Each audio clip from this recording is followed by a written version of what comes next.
வணக்கம். விதைத்தீவிலிருந்து பிரியாராஜ் நாராயணன். விதைத்தீவை பற்றியும் விதைத்தீவின் விதை பகிர்தல் பற்றிய தகவல்களையும் உங்கள் கூட பகிர்ந்துக்கணும்னு நினைக்கிறேன். அதுக்கான முக்கியமான பதிவு தான் இந்த பதிவுங்க. விதைத்தீவு ஏன் உருவாக்கணும் அப்படின்னு பார்த்தீங்கன்னா, விதைத்தீவுனா சும்மா ஒரு விதையை மட்டுமே சொல்கிறது அப்படிங்கிறதெல்லாம் கிடையாதுங்க. தற்சார்பு வாழ்வியலுக்கு முக்கிய பங்கு வகிக்கக்கூடிய வீட்டுத்தோட்டம் சம்பந்தமானது. அதே வீட்டுத்தோட்டத்தில் விளைய வைக்கிற ஒரு காய்கறிகளை எதாக இருந்தாலும் அதை எப்படிலாம் உபயோகப்படுத்திக்கலாம் நம்ம அப்படிங்கிற பல தகவல்கள், முக்கியமாக தற்சார்பு வாழ்வியலுக்கு சம்பந்தப்பட்ட அனைத்து தகவல்களுமே விதைகளாக ஒவ்வொருத்தரோட மனசுலையுமே விதைக்கணும் அப்படிங்கிறதுக்காக தான் இந்த விதைத்தீவை உருவாக்கணும். இதுக்கு முன்னாடிலாம் பார்த்திங்கன்னா நிறையா வாட்ஸ்அப் குழுக்கள், வேறு மீடியாக்களில் நிறைய வகுப்புகள் எடுத்திருக்கு, சொல்லிக் கொடுக்கப்பட்டிருக்கு. அப்படிலாம் இருக்கும்போது ஒரு காணொலியாக, அதாவது ஒரு வீடியோவாக பதிவு இருந்தால் எப்போ வேணாலும் எடுத்து பார்த்துக்கலாம் அப்படிங்கிற ஒரு காரணத்துக்காகவும், அப்புறம் விதைகளை பற்றி புத்தகம் எழுதுகிற அளவுக்கு, புத்தகம் எழுதி போடுற அளவுக்கு ஃபினான்ஷியல் சப்போர்ட் எதுவும் எங்களுக்கு கிடையாது. ஸோ அப்படி இருக்கும்போது வீடியோவாக இருந்தால் நல்லா இருக்குமே அப்படிங்கிறதுக்காக பல அரிய மரபு ரகங்களை பற்றின தகவல்கள் இதில் பதியப்படுது. அதனால தான் பிளேலிஸ்ட்டில் ஹேர்லூம் வெஜிடபிள்ஸ் அப்படிங்கிறத தனியாக வச்சு அதில் எல்லா ரகங்களையுமே டாக்குமெண்ட் பண்ண மாதிரி உள்ள ஒவ்வொரு ரகமாக சேர்த்துக்கிட்டே நாங்கள் வர்றோம். பல அரிய ரகங்களை மீட்டெடுக்கிறது மட்டும் இல்லாமல் அந்த மீட்டெடுக்கக்கூடிய ரகங்களை வீட்டு தோட்டத்திலேயே உற்பத்தி பண்ணி அதை தேவையான அளவுக்கு விதைகளையும் உற்பத்தி செய்து அப்படி தான் விதைகளை எடுத்து பகிரவும் செய்கிறோம். ஏன்னா விதைகளை உற்பத்தி பண்ணிவிட்டு தன்னகத்தை வச்சுக்கிறதுனால யாருக்கும் எந்த பிரயோஜனமே கிடையாதுங்க. இன்றைக்கி எப்படி எல்லாம் அழிஞ்சு போயிருக்கோ, இன்னும் வருங்காலத்துலேயும் மேலும் அழிய தான் செய்யும். அதனால தான் இது பகிர்தல் ரொம்ப முக்கியம் அப்படின்னு முடிவெடுத்து பகிரப்பட்டது. விதைகளை வியாபாரம் ஆக்கக்கூடாது அப்படிங்கிற நோக்கத்தில் தான் நாங்கள் விற்பனைக்கு எப்போவுமே நான் போகிறதில்லைங்க, விற்கிறதில்ல. விற்கிற அளவுக்கு உற்பத்தியை பண்ணுறதும் கிடையாதுங்க. ஒரு ரகத்துக்கு ஒரு செடிக்கு மேலே நான் வச்சுக்கிறது கிடையாது. ஒரு செடி 2 செடி மட்டும் தான் வச்சுக்க முடியுது. இட பற்றாக்குறையும் இருக்கிறதுனால ஒரு சீசன் போட்டதை இன்னொரு சீசன் போடுறதில்ல. அப்படியும் சில ரகங்கள்லாம் வருட கணக்கில் நிறையா இருக்குங்க. அதுக்கு வேறு வழி இல்லை, அதை நம்மளே வாலண்டியராக அழிக்கவும் முடியறதில்ல. அதனால் நான் அந்த மாதிரி ஒரு சில ரகங்களை மட்டும் விட்டுடுறதுங்க. மிச்சம் எல்லாத்தையுமே விதைகள் எடுத்து அடுத்தடுத்து மாற்றி மாற்றி வச்சுக்கிட்டே இருக்கிறது உண்டுங்க. அது மாதிரி விதைகள் நிறையா பேர் கேட்டு மெயிலில் முகவரி அனுப்பிச்சிருப்பீங்க. அனுப்பிச்ச உடனேயே விதைகள் அனுப்ப முடியாத சூழ்நிலைகளும் இருக்குது. ஏன்னா எல்லா ஒர்க்கும் நான் தான் பார்த்துக்கிறது. இதுக்குன்னு தனியாக ஆட்கள் எல்லாம் யாரும் நான் அமைக்க கிடையாதுங்க. நான் விதைகளை உற்பத்தி பண்ணி எடுக்கிற வரைக்கும் அந்த போதிய அவகாசங்கள் தேவைப்படுது. நான் இப்போ ஒரு பதிவு, ஒரு வீடியோ, ஒரு ரகத்தை பற்றி நான் போடும் பொழுது அந்த இதை பார்த்த உடனேயே விதை கேட்பாங்க. சில சமயங்களில் முன்கூட்டியே நான் எடுத்து வச்சிருக்கிறது இருந்தது அப்படின்னா அது நம்ம உடனே அனுப்பப்படும்.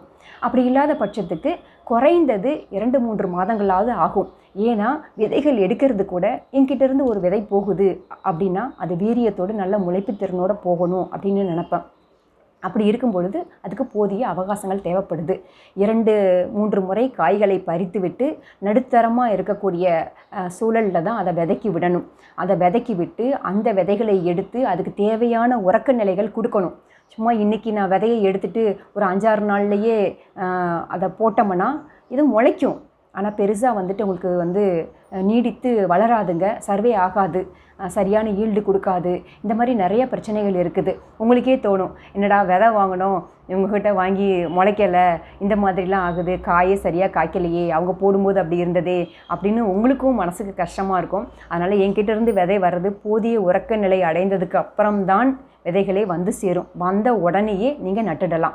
ஒரு சில ரகங்கள் பார்த்திங்கன்னா, இப்போ மிளகாயில் அதிக காரத்தன்மை இருக்கக்கூடிய ரகங்கள்லாம் என்ன ஆகும் அப்படின்னு பார்த்தீங்கன்னா, குறிப்பிட்ட காலத்துக்குள்ளே உடனே நட்டுடணும். வந்த உடனேயே மிளகாய்களுக்கு எப்போவுமே முக்கியத்துவம் கொடுத்து நட்டுடுங்க.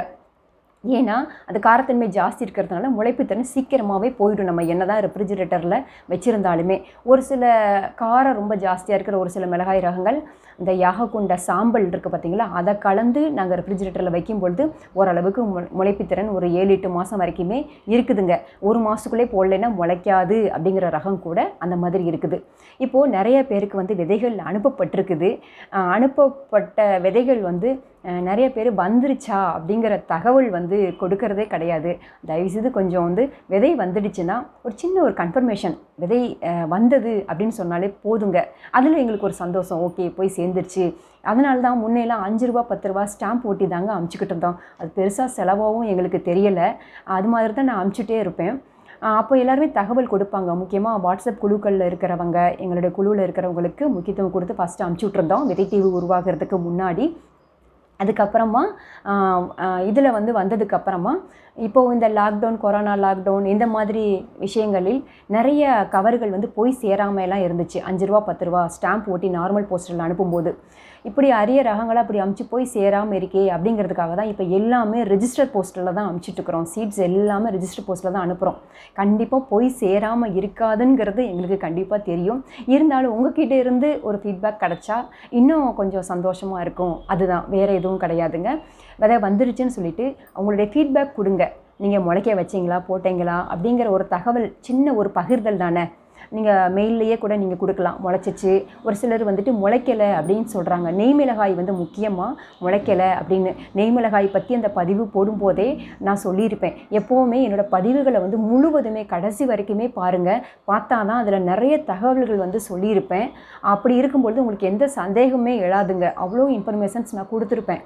நெய்மிளகாய் பொறுத்த வரைக்கும் நீங்கள் முளைக்க போட்டீங்க, அதில் ஒரு சில ரகம் சீக்கிரம் ஒரு 10 நாளில் முளைச்சிடும்.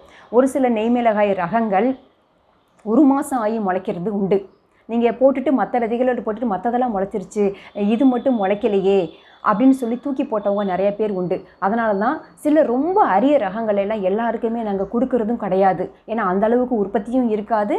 இன்னொன்று வந்து அந்த முளைக்கிறதுக்கு அதுக்கு போதிய பொறுமையும் இருக்குன்னு, போதிய அவகாசம் கொடுத்து பண்ணக்கூடியவங்கள் மட்டும்தான் அதை வந்து காப்பாற்ற முடியுதுங்க. அதனால தான் சிலவங்களுக்கெல்லாம் பண்ணுறாங்களா என்ன முடியுமாங்கிறத பார்த்து சிலருக்கு அனுப்புகிறோம். அப்படியும் இந்த டைமில் நெய்மிளகாய் நிறைய பேருக்கு அமிச்சதில் நிறையா முளைக்கலை அப்படின்னு. கண்டிப்பாக குறைந்தது 20 நாளைக்கு மேல் ஆகும் முளைச்சி வர்றதுக்கே. அப்புறம் அடுத்து ஒரு கொஸ்டின் உங்களுக்கு வரும், நெய்மிளகாய் போட்டு நல்லா செடியெல்லாம் வந்துருச்சுங்க, ஆனால் வந்து காய்க்கவே இல்லை அப்படின்லாம் சொல்லுவாங்க. கண்டிப்பாக அது காய்க்கிறதுக்கு 4 மாதத்துக்கு மேலேயே சில சமயம் ஆகுங்க. நம்மளுடைய வளர்ப்பு முறைகள் பொறுத்து மாறுபடும். நான் மக்கு குப்பை நிறைந்த மண் கலவை அதுதான் மெயினாக நான் வச்சுருப்பேன். மண் வளம் ரொம்ப முக்கியம். அந்த வளமான மண் நான் சொன்ன மாதிரி இருந்ததுனால் கண்டிப்பாக அது அந்தந்த டயத்துக்குள்ளே கரெக்டாக வந்துடுங்க. ஸோ 4 மாதம் அந்த அவ்வளோ டைம் வந்து பொறுமை காக்க மாட்டேங்கிறாங்க. அப்படி பொறுமை இல்லை அப்படின்னா அந்த மாதிரி ரகங்கள் எல்லாம் நீங்கள் தவிர்த்துக்கங்க. கண்டிப்பாக நல்லா பண்ணக்கூடியவங்களுக்கு அந்த விதைகள் வந்துட்டு போய் சேரும். விதை கேட்குறதுக்கு முன்னாடியே நமக்கு என்ன முடியும், இதெல்லாம் நம்ம போட்டு எடுத்துருவோமா அப்படிங்கிற சொல்ல மட்டுமே விதைகள் வந்துட்டு கண்டிப்பாக கேளுங்க. ஏன்னா ஒவ்வொரு விதையும் ரொம்ப சிரத்தை எடுத்து தாங்க எடுக்கிறோம். அந்த விதையை எடுத்து அதை பாதுகாத்து அந்த பேக்கிங் பண்ணுறதெல்லாம் வந்து நிறைய சிரமங்களும் இருக்கும். நீங்கள் ஒரு முறை அது மாதிரி செய்யும் பொழுது கண்டிப்பாக உங்களுக்கும் அது தெரியும். உங்களுக்கு விதைகள் வந்து சேர்ந்ததுக்கப்புறம் நீங்களும் போட்டு எடுங்க. போட்டு எடுத்து வெளியில் ரொம்ப தூரத்தெல்லாம் பரவலாக்க வேண்டாம். அட்லீஸ்ட் உங்களுடைய பக்கத்து வீடுகள்லையோ பக்கத்து அந்த ஊரை சுற்றி உங்கள் ஊருக்குள்ளே இருக்கிறவங்க மத்தியிலையாவது நீங்கள் வந்து பரவலாக்கம் செய்யுங்க. எங்கள் கிட்டேருந்து விதை வந்திருக்குது அப்படின்னா கட்டாயம் நீங்கள் வந்துட்டு பரவலாக்கம் செய்யுங்க. அது வந்து ரொம்ப முக்கியமும் கூட. அப்போ தான் எங்களை மாதிரி ஆட்களினுடைய வேலைகளும் கொஞ்சம் குறைய ஆரம்பிக்கும். இது வந்து முக்கியமாக கருத்தில் எடுத்துக்கோங்க. போதிய அவகாசம் கொடுத்து விதைகளை வந்து நீங்கள் அதுக்கு ஈல்டு வர்றதுக்கு அந்த போதிய அவகாசம் நீங்கள் கட்டாயம் கொடுக்கணுங்க. விதைகளை வந்து எப்படி சேகரிக்கணும் அப்படிங்கிற முறைகள் பற்றியும் நம்மளுடைய ப்ளேலிஸ்ட்டில் வந்து ஸ்பெஷல் டெக்னிக்ஸுங்கிற அந்த ப்ளேலிஸ்ட்டில் ஹெட்டிங்கில் வந்து எல்லாமே சொல்லப்பட்டிருக்கு. தயவுசெய்து அதையும் தெரிஞ்சுக்கிட்டு விதைகளை வந்து கட்டாயம் நீங்களும் எடுக்க ஆரம்பிச்சிருங்க. கேட்ட விதைகளையே திரும்ப திரும்ப இது பண்ண வேண்டாம். என்கிட்டேன்ட்டில் யாருக்கிட்டே என்னை மாதிரி விதை பகிர்வாளர்கள் எல்லாருமே இது மாதிரி சிரத்தை எடுத்து தான் விதைகளை வந்து பகிர்ந்துக்கிட்டு இருக்கிறாங்க. ஸோ அதனால் ஒவ்வொரு டைமும் விதைகளை நீங்களே எடுத்துக்கோங்க.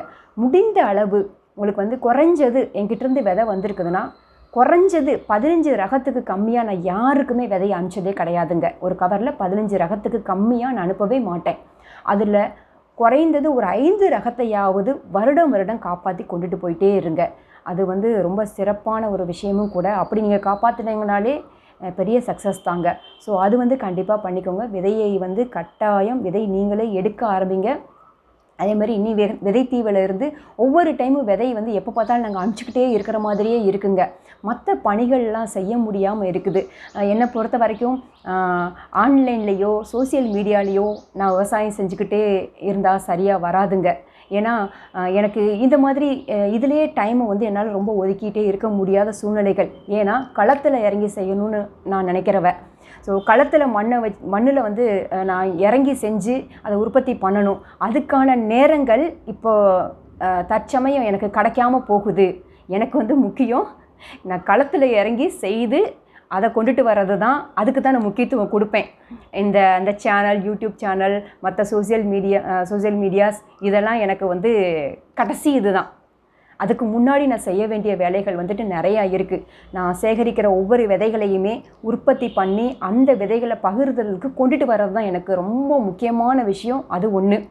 அதுக்கப்புறமா அது தவிர நிறைய விவசாயிகள் மத்தியில் அவங்களுக்கு வந்து விழிப்புணர்வை ஏற்படுத்தணும். மரபு ரகத்தினுடைய முக்கியத்துவத்தை ஏற்படுத்தி அந்த மரபு ரகங்களை சந்தைக்கு கொண்டுட்டு வரணும். மரபு ரக காய்கறிகளை சந்தைக்கு கொண்டுட்டு வந்து முடியாதவங்க, விளைவிக்க முடியாதவங்களுக்கு கூட அந்த காய்கறிகள் போய் சேரணும். அப்படின்னா விவசாயிகள் சந்தைக்கு அந்த காய்கறிகளை தனித்துவத்தோடு கொண்டுட்டு வந்து விற்பனைக்கு கொண்டுட்டு வரணும். ஸோ அதுக்கான முயற்சிகளில் கொஞ்சம் ஈடுபட்டு செஞ்சிட்டு இருக்கிறதுனால அதிகமாக மெயில்ஸையோ இல்லை கமெண்ட்ஸையோ ரொம்ப பார்க்க முடியாமல் போகும். அதுக்காக சுத்தமாக பார்க்காமே இருக்க மாட்டேன்னு கிடையாது. வாரம் ஒரு முறை பார்த்து கண்டிப்பாக ரிப்ளை கொடுத்துடுவேன். இவங்க வந்து பதில் அளிக்கிறதுக்கு ரொம்ப லேட் பண்ணுறாங்க, தாமதம் பண்ணுறாங்க அப்படிங்கிற மாதிரி யாரும் நினச்சி வருத்தப்பட்டிருந்தீங்கன்னா ரொம்ப சாரிங்க. தயவுசெய்து இந்த வருத்தப்படாதீங்க. அது எல்லாமே பூர்த்தி ஆயிரும். கண்டிப்பாக அதுக்கான சரியான மாடரேட்டர்ஸை வந்து ரெடி பண்ணி அதுக்கான தகவல்கள் உங்களுக்கு பதிலளிக்கப்படும். முடிந்த அளவு நானே நேரடியாகவே உங்களுக்கு வந்துட்டு பதிலளிக்கிற வேலையை தான் செய்யணும்னு நான் விருப்பப்படுறேன். அதுவும் கண்டிப்பாக நான் செய்வேன். இனி வந்து விதைத்தீவிலிருந்து விதை பகிர்தல் ஒரு 2 பட்டம் மட்டும் பண்ணலாம் அப்படின்னு முடிவு பண்ணியிருக்குது. ஆடிப்பட்டத்துக்கு முன்னாடி ஒரு டைமும் தைப்பட்டத்துக்கு முன்னாடி ஒரு டயத்துலையும் விதைகள் வந்து பகிரலாம் அப்படின்னு முடிவு பண்ணியிருக்குதுங்க. அதனால் அந்த டயத்தில் நீங்கள் மெயிலுக்கு வந்து முகவரி அனுப்புங்க. அப்போ அனுப்பிச்சிங்க அப்படின்னா உங்களுக்கு வந்து உடனே வந்து விதைகள் வந்து வர ஆரம்பிச்சிடும். விதை பகிர்தலுக்காக கம்யூனிட்டி டேப்பில் கண்டிப்பாக விதை பகிர்தலுக்கு உள்ளது அப்படின்னு சொல்லி என்ன ரகங்கள் இருக்கோ அந்த மாதிரி இந்த மாதிரி குறிப்பு வந்து கொடுப்போம். அந்த டயத்தில் உங்கள் மெயிலுக்கு வந்துட்டு உங்களுடைய முகவரி அனுப்புங்க. அப்படி அனுப்பும் பொழுது கண்டிப்பாக கொஞ்சம் சீக்கிரமாக உங்களுக்கு விதைகள் வந்து கட்டாயம் சேருங்க. ஏன்னா நான் விற்பனை பண்ணுறதில்லைன்னு உங்கள் எல்லாருக்குமே நல்லா தெரியும்.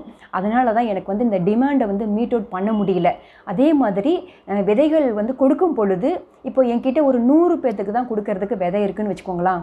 200-300 முகவரி வந்தால் நான் என்னங்க செய்ய முடியும்? எல்லாருக்கும் கொடுக்கணுங்கிற ஆசை இருக்குது எனக்கு. ஆனால் அந்த போதிய அளவுக்கான உற்பத்தி இல்லை. ஸோ அந்த உற்பத்தியை அதிகப்படுத்துறதுக்கான வேலைகளையும் நான் செஞ்சிட்ருக்கிறேன். எத்தனை பேர் கேட்டாலும் அத்தனை பேர்த்துக்குமே போய் சேர்றதுக்கான வழிகளையும் இப்போது அதுக்கான இதையும் நான் செய்துக்கிட்டு தான் இருக்கிறேன். விவசாயிகள் மத்தியில் தனியாக ஒவ்வொரு ரகமாக கொடுத்து அந்த ரகத்தை மட்டுமே போட்டு எடுக்கிற மாதிரி ஏற்பாடுகள் வந்து செஞ்சுக்கிட்டு தான் இருக்கிறேன். ஏன்னா எல்லா ரகத்தையும் ஒரே பக்கம் கொடுத்து பண்ண முடியாது. கண்டிப்பாக விதையில் வந்து கிராஸ் பாலினேஷன், அந்த இனக்கலப்பு ஆகப்பட்டு தான் வந்து சேரும். அதில் எனக்கு விருப்பமில்லை. விதைகளை எடுத்து நான் பகிர்ற விதைகள் நான் எடுத்ததாக இருக்கணும் அப்படிங்கிற ஒரு விஷயமும் கூட. நான் எடுத்து அனுப்பிச்சாதான் அதில் எனக்கு வந்து முழு நம்பிக்கையோடு எனக்கு உங்களுக்கு வந்து அனுப்ப முடியும். அந்த காரணத்துக்காக தான் நானே உற்பத்தி பண்ணிக்கிட்டு இருக்கிறேன். என்னுடைய நேரடி பார்வையில் தான் அது நடக்கணுங்கிறதுக்கான ஏற்பாடுகளையும் நான் அதை செஞ்சிட்ருக்கிறேங்க. நிறைய முகவரிகள் வரும் பொழுது நான் 100 பேர் தான் கொடுக்க முடியும். அப்படிங்கிற பட்சத்துக்கு நான் என்ன பண்ணுவேன்னா, அப்போ வந்து ஃபில்ட்ரு பண்ணி ஆகணும் யாருக்கு கொடுக்கணும் என்னன்னு. எப்போவுமே முன்னுரிமை அடிப்படையில் தான் நான் கொடுத்துட்ருக்கிறேன். ஃபஸ்ட் இன் ஃபஸ்ட் அவுட் மெத்தடில் தான் நான் ஒவ்வொருத்துக்குமே விதைகளை வந்து கொடுத்துட்ருக்குறேங்க. அப்படி கொடுக்கும் பொழுது நிறையா வந்துடுச்சு அப்படிங்கும்பொழுது ஒரே நாள்லேயே நிறையா வரும். இதை வந்து டைம் பார்த்து அப்படிலாம் பிரிக்கிறது ரொம்ப சிரமமாயிரும். அதனால் என்ன பண்ணுவோம்னா, அந்த நபர்கள் வந்து நிறைய குழுக்களில் பயணம் பண்ணுறாங்களா அப்படிங்கிறத பார்த்து ஃபில்ட்ரு பண்ணுவோம். நிறைய குழுவில் பயணம் பண்ணும் பொழுது அவங்களுக்கு ஏதாவது ஒரு மூலியமாக கிடைக்கிறதுக்கான வாய்ப்புகள் இருக்கும். அப்போது அங்கே ஃபில்ட்ரு பண்ணுவோம். இன்னொன்று வந்துட்டு ஏற்கனவே அனுப்பிச்சிருக்கிறோம் அப்படின்னா இது வரைக்கும் போயே சேராதவங்களுக்கு அனுப்புறதுக்கு கொஞ்சம் முக்கியத்துவம் கொடுக்கறது உண்டு. நல்லா போட்டு எடுத்து விதைகளை திரும்ப எடுக்கிறவங்களுக்கு ப்ரியாரிட்டி. அதுக்கப்புறமா விதைகளை வந்து போட்டு எடுத்து விதை வங்கிக்கு எங்களுக்கு வந்து திரும்ப அனுப்புறதுக்கு தயாராக இருப்பாங்க. சில நண்பர்கள் வந்து எடுத்து அனுப்பி விட்றதுக்கு ரெடியாக இருப்பாங்க. அவங்களுக்கு கொஞ்சம் முக்கியத்துவம் கொடுக்குற மாதிரி இருக்குது. ஏன்னா அவங்க திரும்ப அனுப்பும் பொழுது நிறைய பேருக்கு நம்மளால் கொடுக்க முடியுமே அப்படிங்கிறதுக்காகவும் இப்படியெல்லாம் தான் ஃபில்ட்ரு பண்ணி அனுப்ப வேண்டிய சூழ்நிலை. ஆனால் ஃபில்ட்ரு பண்ணிவிட்டு அப்படியே விட்டுட மாட்டோம். அந்த ஃபில்ட்ரு பண்ணி தனியாக வச்சுருக்கோம் இல்லைங்களா, அவங்களுக்கு கண்டிப்பாக அனுப்பப்படும். கொஞ்சம் தாமதமாகும். ஏற்கனவே அவங்களுக்கு போயிருக்கும். அந்த விதைகளை அவங்க ஃபஸ்ட்டு போட்டு எடுப்பாங்க. அதுக்குள்ளே அடுத்தது அவங்க கேட்டது வந்து கண்டிப்பாக அவங்களுக்கு போய் சேரும். அவங்களையும் எந்த காரணத்தை கொண்டும் நான் விட்டுட மாட்டேன். கட்டாயம் கேட்ட அனைவருக்குமே போய் சேரும். சிலருக்கெல்லாம் பார்த்திங்கன்னா 7-8 மாதம் கழித்து கூட கண்டிப்பாக விதைகள் போய் சேர்ந்துருக்கு. அவங்களுக்கும் போய் சேர்ந்துருக்கு. யாரையுமே மிஸ் பண்ண மாட்டோம். ஏதோ 1-2 விட்டு போனால் கூட அதையும் தேடி கண்டுபிடிச்சி, இல்லை யாராவது உங்கள்லேயே ஒரு இன்ஃபர்மேஷன் கொடுத்தீங்கன்னா கூட அவங்களுக்கும் விதையை வந்து அனுப்பி வச்சுடுவோம். அதே மாதிரி நீங்கள் அனுப்புகிற ஒவ்வொரு மெயிலை பார்க்காமலாம் இருக்க மாட்டோம். பார்த்துடுவேன். உடனே ரிப்ளை கொடுக்க தாமதம் ஆகிடும். அப்படி தான் ஆகுமே தவிர யாருடைய எதையுமே பார்க்காம நாங்கள் இருக்கவே மாட்டேன். வாரம் ஒரு டைம் எப்படியாச்சு அவ்வளோ மெயில்ஸையுமே நான் பார்த்துடுறேன். நைட்டு 12 மணி 1 மணிக்கு கூட பார்க்குறது உண்டுங்க. ஈவன் விதைகளை வந்து பேக் பண்ணுறது கூட எனக்குன்னு ஏகப்பட்ட வேலைகள் இருக்கும். எல்லாருக்குமே தெரிஞ்சது தான். ஹெல்ப்புக்கெல்லாம் யாரும் கிடையாதுங்க. இப்போ தான் என்னுடைய நண்பர்கள் வந்து கொஞ்சம் பக்கத்தில் இருக்கிற நண்பர்கள் வந்து எனக்கு வந்து உதவுறாங்க. கொஞ்சம் பேக்கிங் அப்போ ஹெல்ப் பண்ணுறது, என் பசங்க எனக்கு வந்து பேக்கிங்க்கு ஹெல்ப் பண்ணுறாங்க. நான் வந்து டிவி பார்க்குறதோ அந்த மாதிரி என்டர்டெயின்மெண்ட் எதுவும் கிடையாது. வீட்டில் டிவிலாம் சும்மா டம்மியாக எதுவுமே இருக்காது. ஸோ இந்த மாதிரி நேரங்களில் தான் நான் பயன்படுத்திக்கிறேன். சில சமயங்களில் நைட்டு 7 மணிக்கு விதை பேக் பண்ண ஆரம்பித்தா 12 மணி வரைக்கும்லாம் நைட்டு வந்து இப்போது இந்த ஒரு 10 நாளாக அந்த மாதிரி தான் நடந்துகிட்ருக்கு. அப்படிலாம் தான் உங்களுக்கு வந்து விதைகளை வந்து அமுச்சிட்ருக்கிறேன். ஸோ நீங்கள் உங்களோட ஒத்துழைப்பு எல்லாமே எனக்கு ரொம்ப தேவைப்படுது. உங்களோட சப்போர்ட் எனக்கு கட்டாயம் வேணும். இது வரைக்கும் நீங்கள் பண்ணிகிட்ருக்கிறீங்க. இதே மாதிரி தொடர்ந்து எனக்கு நீங்கள் சப்போர்ட் பண்ணுங்கள். கண்டிப்பாக இன்னமும் நான் சிறப்பாக என்னால் செய்ய முடியும். கண்டிப்பாக நான் செய்வேன். விதைகளை மீட்டெடுக்கிறது மட்டும் இல்லாமல், மரபு ரகங்களை மீட்டெடுக்கிறது மட்டும் இல்லாமல் வளர்த்து பரவலாக்கவும் செய்யணும். இதே விஷயத்தை நீங்கள் எல்லாருமே செய்யணுங்கிறது தான் என்னுடைய விருப்பமும். கண்டிப்பாக எல்லாத்தையும் செய்ய முடியும்னாலும் ஏதோ ஒரு 2 ரகமாவது காப்பாற்றி வையுங்க. அதே மாதிரி விதைத்தீவில் வர ஒவ்வொரு தகவலும் அனுபவபூர்வமான தகவல்கள். எதுவுமே அங்கே படிச்சுட்டு இங்கே பார்த்துட்டு அந்த மாதிரி எதுவுமே வராது. அதே மாதிரி நல்ல வார்த்தை ஜாலங்களும் எங்களோடதில் எதுவுமே இருக்காதுங்க. உள்ளது உள்ளபடியே அங்கே வந்து இருக்கும் எப்போவும். ஸோ அதனால் இந்த அரிய தகவல்கள், அதுவும் இல்லாமல் மரபு ரகங்களை பற்றின தகவல்கள் அனைத்துமே எல்லாருக்குமே போய் சேரணுங்க. அந்த போய் சேர்றதுக்கு நீங்கள் தான் எனக்கு வந்துட்டு ஹெல்ப் பண்ணணும். உங்களுக்கு தெரிஞ்ச நண்பர்கள் எல்லாருக்குமே விஷயங்களை பகிருங்க. அவங்க பண்ணுறாங்களோ பண்ணலையோ அதெல்லாம் 2வது பண்ணித்தான் ஆகணும் அப்படின்னு கிடையாது. ஆனால் தெரிஞ்சுக்கணும். கண்டிப்பாக தெரிஞ்சுக்கிட்டாங்கன்னா தான் இன்றைக்கோ ஒரு நாள் அந்த விதை முளைக்கும். அவங்க மனசில் விதைக்கப்படுற அந்த ஒவ்வொரு தகவல்கள், இந்த விஷயங்கள் இன்னும் 10 வருஷம்னு 20 வருஷம் கழித்து கூட அவங்க மனசில் வந்துட்டு அது முளைக்க ஆரம்பிக்கும். அதுக்கான விதைகளாக நான் மட்டும் போடுறேன்னு கிடையாது. நீங்களும் இந்த விதைத்தீவை எடுத்துக்கொண்டு போய் ஒவ்வொருத்தரோட மனசுலையும் கண்டிப்பாக போடுங்க. அந்த சப்போர்ட் எனக்கு இருந்தாலே போதுமானது. உங்களோட சப்போர்ட் கிடைக்குங்கிற நம்பிக்கையோடு இன்னும் தொடர்ந்து நான் செயல்படுவேன். இன்னும் பல அரிய தகவல்கள் உங்களுக்கு எப்போவுமே விதைத்தீவில் கிடச்சிக்கிட்டே இருக்கும். இந்த விதைத்தீவை வந்து ஒவ்வொரு டைமும் நிறைய பேர் கேட்குறாங்க. அவங்களுக்கு தெரியலையான்னு தெரியல. ஏதாவது வீடியோஸ் போட்டிருக்கீங்களா, எனக்கு லிங்க் அனுப்புங்க அப்படிங்கிற மாதிரி நிறைய பேர் கேட்டுகிட்டே இருக்கிறீங்க. நீங்கள் அதை வந்து சப்ஸ்கிரைப் பண்ணிக்கிட்டு அந்த பெல் பட்டன் இது பண்ணிட்டீங்கனாலே உங்களுக்கு ஒவ்வொரு டைமும் அந்த நோட்டிஃபிகேஷன் வீடியோஸ் போடும்போது வந்துடுங்க. ஸோ தெரியாதவங்க அதை தெரிஞ்சுக்கோங்க. தெரியாதவங்களுக்கு உங்களில் ஒருத்தர் கூட சொல்லி கொடுங்க. அதே மாதிரி விதை வாங்கும் பொழுதும் எல்லார்கிட்டையும் எல்லாத்தையுமே வாங்காதீங்க. கண்டிப்பாக போடவே முடியாதுங்க. அந்த மாதிரி தயவு செய்து விதைகளை வந்து வீணாக்காதீங்க. ஏன்னா நீங்களும் ஒரு டைம் அந்த விதைகளை எடுக்கும் பொழுது அதோட கஷ்டம் வந்து ரொம்பவே நமக்கு தெரியும். அதனால் விதைகளை மட்டும் வீண் செய்யாமல் முடிந்தளவு நீங்கள் போட்டுடுங்க. இல்லைனாலும் நான் ஜிப்லாக் கவர்ஸில் தான் பேக் பண்ணி உங்களுக்கு வந்து பக்காவாக நான் அமுச்சிக்கிட்டு இருக்கிறேன். அந்த கவரை போட்டுட்டு மிச்ச விதையை ரெஃப்ரிஜிரேட்டர் டோரில் நீங்கள் சேவ் பண்ணி வச்சுக்கலாம். ஸோ இந்த மாதிரி நிறைய தகவல் உங்களுக்கு ஏற்கனவே நான் சொல்லியிருக்கிறேன். போடலைனாலும் போடுற யாருக்காவது நீங்கள் போட்டது போக உங்களுக்கு நல்லா முளைச்சிருச்சுன்னா மிச்ச விதைகளை வந்து தாராளமாக நீங்கள் வந்து பகிர்ந்து கொடுத்துடுங்க. உங்களுடைய ஆதரவு எப்போவுமே இருக்கும் அப்படிங்கிற நம்பிக்கையோடு இன்னையோட பதிவு முடிச்சுக்கலாம். எப்போவுமே இந்த அரிய தகவல்கள், இது மாதிரி பல தகவல்கள் நீங்கள் தெரிஞ்சுக்க விருப்பப்படுற ஒவ்வொருத்தருமே விதைத்தீவோடு சேர்ந்திருங்கள். நன்றி.